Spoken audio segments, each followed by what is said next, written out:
నేనైతే పొద్దున్నే చాయ్ తాగుతూ గుడ్ మార్నింగ్ చెబుతున్నా. మీరు తాగినరా చాయ్? చాలా రోజులైంది కదా గుడ్ మార్నింగ్ చెప్పి. నేనేం చెప్పాలనుకుంటున్నా అంటే, దత్తపీఠంలో మొన్న గురు పౌర్ణమి రోజు మస్తు జరిగినాయి ప్రోగ్రాలు. పొద్దున్నే పాలాభిషేకం కాడ నుంచి సాయంత్రం పూలాభిషేకం దాకా చాలా బాగా జరిగినాయి అన్నమాట. వర్షం పడుతున్నా సరే సూపర్గా చేసేసినాం మేము. చూడండి ఫుల్ వీడియో ప్రతి ఒక్కటి తీసి పెట్టినా మీకోసం, మీ అందరికి చూపించడం కోసం. చూడండి, స్కిప్ చేయకుండా చూడండి చివరిదాకా. వీడియో చాలా బాగుంటుంది.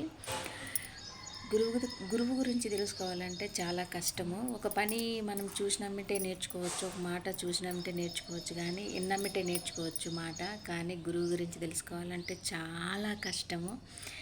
కానీ ప్రతి ఒక్కరి జీవితంలో గురువు అయితే ఉండాలి ఖచ్చితంగా. ఉంటేనే మనం బాగుంటామన్నమాట. ఓకేనా? బాయ్.